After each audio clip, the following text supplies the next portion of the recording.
What's up, future CPAs? Welcome to the explainer that's going to feel more like a cheat code for your board exams.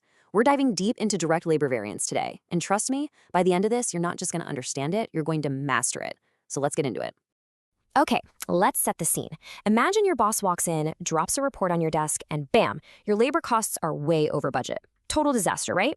Well, not for us, because we're not just going to be accountants today, we're going to be detectives. Our mission, to find out exactly what happened and why. So every good investigation has to start at the crime scene. And for us, the crime scene is that blown budget. The very first thing we need to do is figure out the scale of the problem. What's the total gap between what we thought we were going to spend and what we actually spent to get the work done? In that gap, that's what we call the total labor variance. This is our big top-level clue. Think of it like this. In our detective story, we've just found the body. We know for sure that something bad happened, but we have no idea who the culprit is, what weapon they used, or what the motive was. To find that out, we need to open up our toolkit. So, how do we break this case wide open? We use a simple, but oh my gosh, so powerful tool, the 3-column framework. This is basically our forensic kit. It's how we're going to separate the evidence and find the clues that lead us straight to the source of the problem. Now, think of these 3 columns as 3 different interrogation rooms. By comparing what's happening in each room, we can isolate our suspects. Comparing column 1 and 2 tells us the story about the price we paid. Then, comparing column 2 and 3, that tells us the story about the time we used. 2 different stories, one big mystery to solve. Let's start with our first suspect, the money. The first question we need to ask is super straightforward. Did we pay our workers more or less per hour than we planned? This, my friends, is the labor rate variance. It's all about the price tag. Okay, everybody, pens out, highlighters ready. This is a major LECPA alert. This concept is a board exam favorite. The whole point of the labor rate variance is to zoom in on just one thing, the difference between the actual pay rate and the standard pay rate. That's it. And here's the formula that makes it happen. You take the actual hours worked, and you multiply that by the difference between the actual rate and the standard rate. See what we're doing? We're isolating that tiny difference in the hourly wage and then blowing it up to see its total impact across every single hour worked. Pretty smart, huh? And check this out. This shows it perfectly in action. We're just looking at the difference between column 1 and column 2. And what do you know? The actual rate was less than the standard. That little saving per hour added up to a $420 favorable variance. Awesome. We actually saved money on the price. So case closed, right?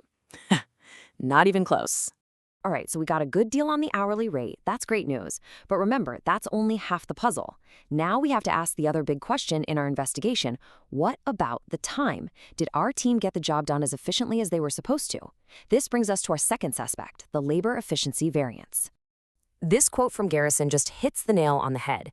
We are now officially done talking about the price per hour. This part of the mystery is all about the quantity of hours, the hours our team actually worked versus the hours they should have worked based on the standard. And here it is, your big study hack for the LECPA. Please burn this into your brain. When you hear rate variance, I want you to think price.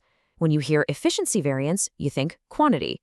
Price versus quantity. If you can keep those two separate, you will never get these formulas mixed up, even under exam pressure. So let's look at the formula. Notice how we use the standard rate here? We multiply it by the difference between actual hours and standard hours. Using that standard rate is the secret sauce. It basically freezes the price, so the only thing we're seeing is the pure financial impact of using too much or too little time. Okay, back to our diagram, let's solve this thing. Now we compare column 2 to column 3.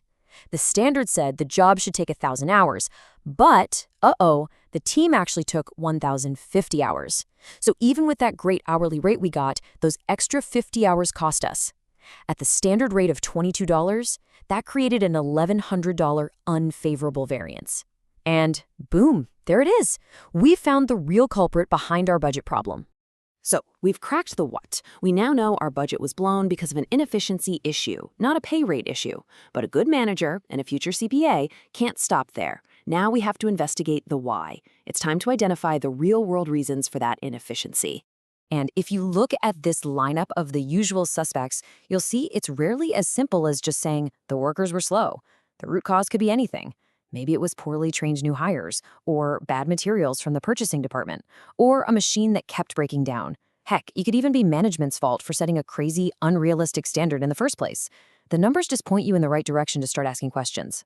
Okay, let's pull all of this together into the ultimate study guide. For real, if you only have enough brain space to remember one thing from this whole explainer for your board exam, make it this next slide. This is the blueprint. This is the key. I'm serious. Take a screenshot of this, write it on a sticky note, tattoo it on your arm if you have to. This simple table contains the entire logic.